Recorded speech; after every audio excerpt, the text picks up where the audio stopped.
Good afternoon, everybody. My name is Carl. I'm a recovery coach at CAP Recovery Center. This is our coffee conversation meeting for the day.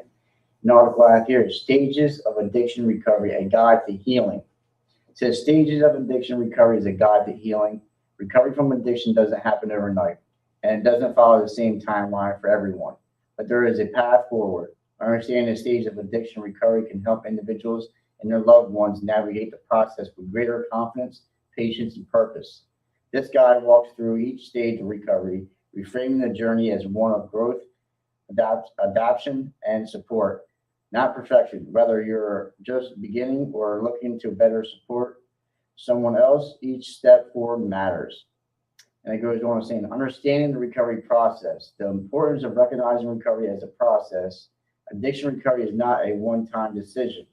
It's a dynamic, evolving process. Each stage presents new challenges and new opportunities for healing. Recognizing this journey as a progression helps us set realistic expectations and avoid feelings of frustration or defeat. When change takes time, the Substance Abuse and Mental Health Services emphasizes that recovery is a personal, ongoing process of change through which individuals improve their health and wellness, live self-directed lives, and strive to reach their full potential. The first stage is pre-contemplation. Number one, at this stage, individuals may not believe their substance use is a problem, or they may feel overwhelmed by shame or denial. Change is not on their radar yet, and conversations about recovery may be met with defensiveness. Learn more from Very Well Mind's overview of stages of change model. Yes, I've actually been in a lot of these stages, right? So the pre-contemplation, not thinking I have a problem, the consequences are there, right? And the disease of addiction is progressing, and just stuck in denial, right? Stuck in denial, and that fueled my using, because I didn't want to face the fact that I had a problem, and because I wanted to keep on using drugs and alcohol. And we were very selfish and self-willed and self-obsessed, and so everything was revolving about me and what I want and how I wanted it, when I wanted it, and I just wanted to keep on using. So if I focused on the problem, right, and being open and honest, that can eliminate of me using drugs and alcohol. So it says at this stage, individuals may not believe their substance use is a problem. So that denial piece, can fuel my addiction. Says number two, contemplation. Here, people begin to acknowledge the problem, even they are not ready to act. They may feel torn between continuing to use and the desire to live differently. This stage is marked by, I'm not sure what that word is. It says, but it's also a critical sign of awareness. So now the consequences are getting worse, and maybe I do have a problem, right? The thoughts creep in of maybe I do have a problem, and maybe I need to get some help. The action part is not there yet, to actually getting the help that I need, right? And but the thoughts come in of maybe I do have a substance abuse issue, and just maybe that I have to seek some treatment. So we start to believe more that we have an issue. And all along, I think in our self-consciousness that we know that we have a problem, right? But we just kept on doing what the things that we kept on doing, right? If we recognize these things and if we're aware of them, that can stop us from moving forward from substance. And it's something that we're used to, we're familiar with, using drugs and alcohol and living the lifestyle that we're living. As crazy as it may be, right? We're comfortable in the chaos, right? Because we're used to that kind of stuff. It's for me, it's foreign. It's something different, the unknown of living life without drugs and alcohol. I couldn't bear the feelings that came along with that. Because I used to suppress my emotions and feelings for so long. Just by using drugs and alcohol, and not just by using, but acting out. Acting out in bad behaviors that we're prone to on a daily basis. It says number 3, preparation. So this is the planning phase. Individuals begin seeking information about treatment, exploring support options, or setting personal goals. Even small steps like calling a helpline or talking to a loved one can make a meaningful difference. Yeah, so now we start to plan some things, setting a plan in place. Um, it says this is the planning phase, and it's exploring treatment options. It's starting to or start to understand more about the disease of addiction and what it's causing our families and our friends, and the problems that we're causing for ourselves, but for others too. And um, and I know for me, like, the consequences starting to get worse and worse and worse. And that was a factor of me, a small factor, right? Because ultimately, these consequences, were already in place far before I, came to terms with I had to get help. But they did worse and got worse. And it was a factor of me pushing forward and getting clean, and stop using drugs and alcohol. But I had to, put a plan in place. Like, I wanted to go to treatment. Like, I had to be medically detoxed and stuff like that. And aftercare is important. So, like, I had to um, really, because before, like, I went to treatment plenty of times, right? But I was never willing to follow up with aftercare. Like, I wasn't willing to put the work in after I went to treatment. So I started to, see my patterns, and that's what recovery is taught me and showed me, is like we get to recognize our patterns. Like, where do I keep on going wrong at? We start to learn about ourselves, and um, so for me, I start to be more aware of why I kept on using drugs and alcohol, and why I wasn't getting the help that I needed. Right? It was ultimately because of me, and I wasn't willing to follow through with aftercare. But now, the pre-contemplation stage, and this phase is the planning phase. And what kind of plan do we put in place? And the next one is action. Number 4 is action. Now, meaningful behavioral changes begins. People in this stage may enter treatment, start therapy, attend support groups, or stop using substance. It's also when coping strategies and routines are being formed, which can be challenging but transformative. Yeah, the action. That's where the rubber meets the road, as they say. Because we can have the willingness, right? The willingness can be there. We can feel good physically. I start to feel better mentally, but to maintain that and take action to keep up with our recovery on a daily basis, right? It just doesn't stop, right? We start to physically feel better, mentally, spiritually. We start to gather some things, and we start to get better through the process. But I've learned that I have to maintain my recovery and take action on a daily basis. I just cannot stop, um, taking action and participating in my recovery. I have to do something for my recovery on a daily basis, right? And we talk about there's no end date for recovery. That's something I have to do the rest of my life, is participate in my recovery. And in the early recovery, that was hard for me. That was hard for me to wrap my head around. You know, like, I have to do this the rest of my life.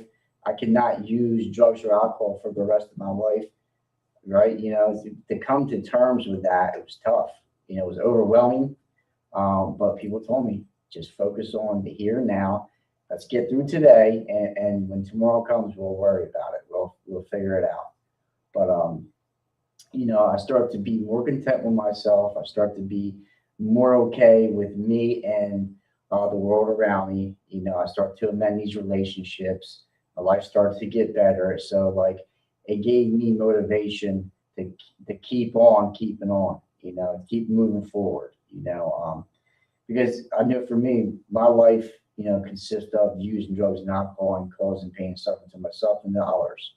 So I was in a lot of the negative emotions and feelings, a lot of negativity, right? And of course, I felt anxiety, depression, all these negative feelings that came along with using, right? And that was one of the reasons why I kept on the cycle of using. I didn't want to face reality. I didn't want to deal with my problems that I created. So I just figured, I thought the solution was, right, to keep on using drugs and alcohol. And all that did was cause more pain and more suffering. So for me, first and foremost, I had to stop using drugs and alcohol. I had to be absent, and and I had to get to the treatment that I needed. Everybody's different, and recovery is not a one size fit all, right? There's different needs that need to be met, and that goes by individual basis. Sometimes the mental health needs to be addressed before the substance. Before it can be different for everybody. And everybody's treatment plan and recovery process is definitely different. But I found my way through other people, right? So, but and definitely, it's ultimately at the end of the day, it's up to me and about me putting action. Number 5, maintenance. In this phase, the goal is to sustain positive change. Individuals build long-term routines that support sobriety and prevent relapse, like attending ongoing therapy, learning on community, or avoiding high-risk situations. And this is the maintenance stage to maintain my recovery. And that, like I just talked about, we have to find your path, like what works for you to maintain your recovery. Like I go to a 12-step fellowship. I have a sponsor. I have a home group. I do step work. I have a constant contact with a higher power. I have mentors in my life. I have people I love and care about and that I can trust, and vice versa. So I have things planned in place, and I have people in my corner that will help me and guide me and help me through my recovery. I know, um, the 40 years that I've been living, I ain't living my best life that I ever have. So I'm not willing to stop doing what I'm doing because I know me and I've seen in others. Like I can learn from others' mistakes to my own. Not perfect, right? But I can learn from others today that when I stop doing the things that I need to be doing, right?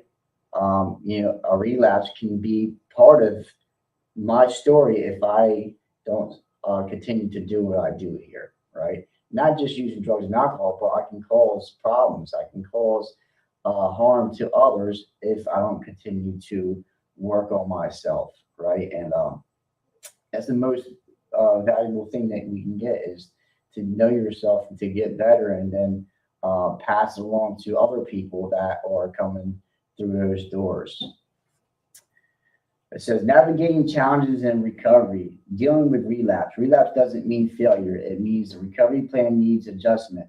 Many people experience setbacks on their journey, but with the right support, they return stronger and more prepared. And it says the role of support system supports from family, friends, and peers is a vital part of recovery. Encouraging words, accountability, and shared experiences all help reinforce new habits. Recovery doesn't happen in isolation, it thrives in connection. Yeah, so I had to build a solid foundation, and I built a solid support system, with family, friends, and, other people in recovery. Like I said, we all need support, we all need help, we all need guidance, we all need a different outlook on life. We all need a different perspective on things.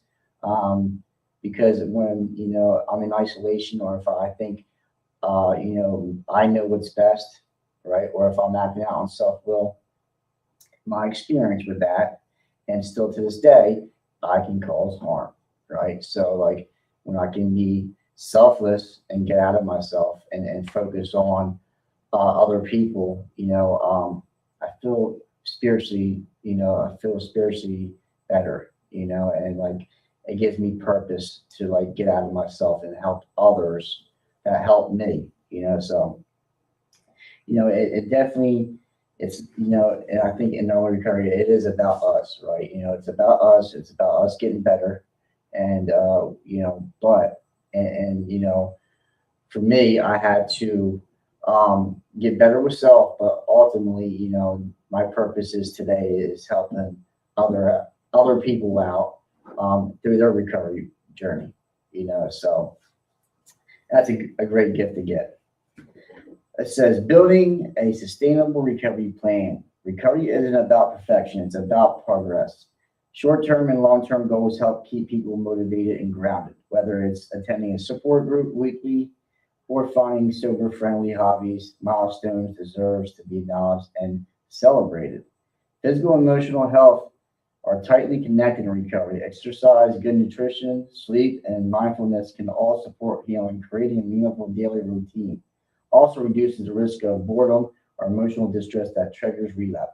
And that's something I did not focus on, right? I didn't focus on exercise or good nutrition, sleep, mindfulness, none of that stuff. And that's something that I have to improve on still to this day, right? But I have gotten a lot better from where I was and where I'm at today.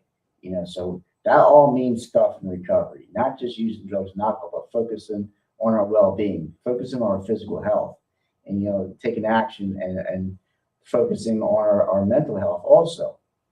So like all that stuff is part of recovery. It says when to seek professional help. Not everyone can move through recovery stages on their own, and they shouldn't have to.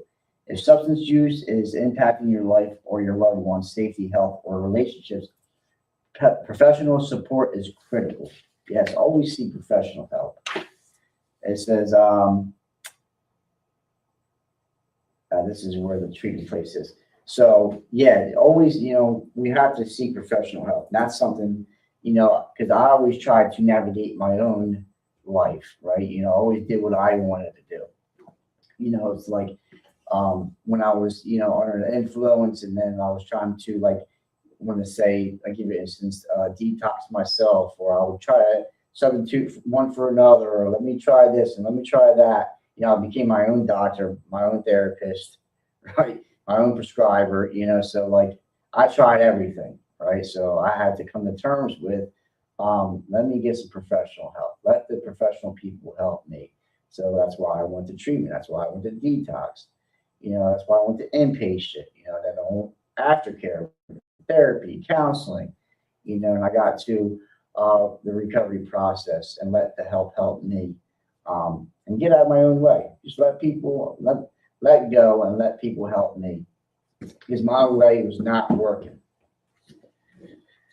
It says, what is the most challenging stage of recovery? The action stage is often the hardest because it requires leaving old habits behind. Wow. And building new ones, sometimes in the face of withdrawal, fear of lack of support. How long does each stage last? Each person moves at their own pace. Some may stay in a single stage for months, with others progress quickly. The key is consistent effort, not speed. Not the big one, the consistency, right? I can't focus on my pace of my recovery to somebody else's, right? We all are different paces, right? So we don't want to set ourselves up thinking like we're moving too slow, we're moving too fast. Your recovery process is your recovery process. And, as long as you stay consistent, right? Just keep it simple. Don't overwhelm yourself. We can set ourselves up. We can overwhelm. We can have unrealistic expectations on ourselves and others. So, and when we do that, we can be let down. Let's see. It says, is relapse a sign of failure? No, relapse is common and should be treated as a signal for more support, not shame, with the right tools. Many people use relapse as a learning opportunity. Yeah, relapse does happen, right? But it's not a failure, right? It's just a setback.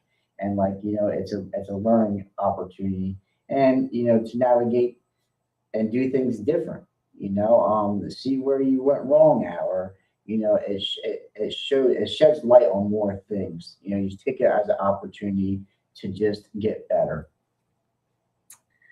Says the process is often nonlinear, meaning individuals may cycle through stages multiple times. So one stage you can go through stages all over and over, and you can go switch from different stages.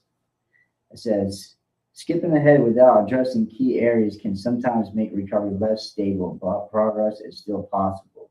The stages of addiction recovery are just that stages. They don't define your worth or your timeline, whether you're taking the first step or helping someone else along the way.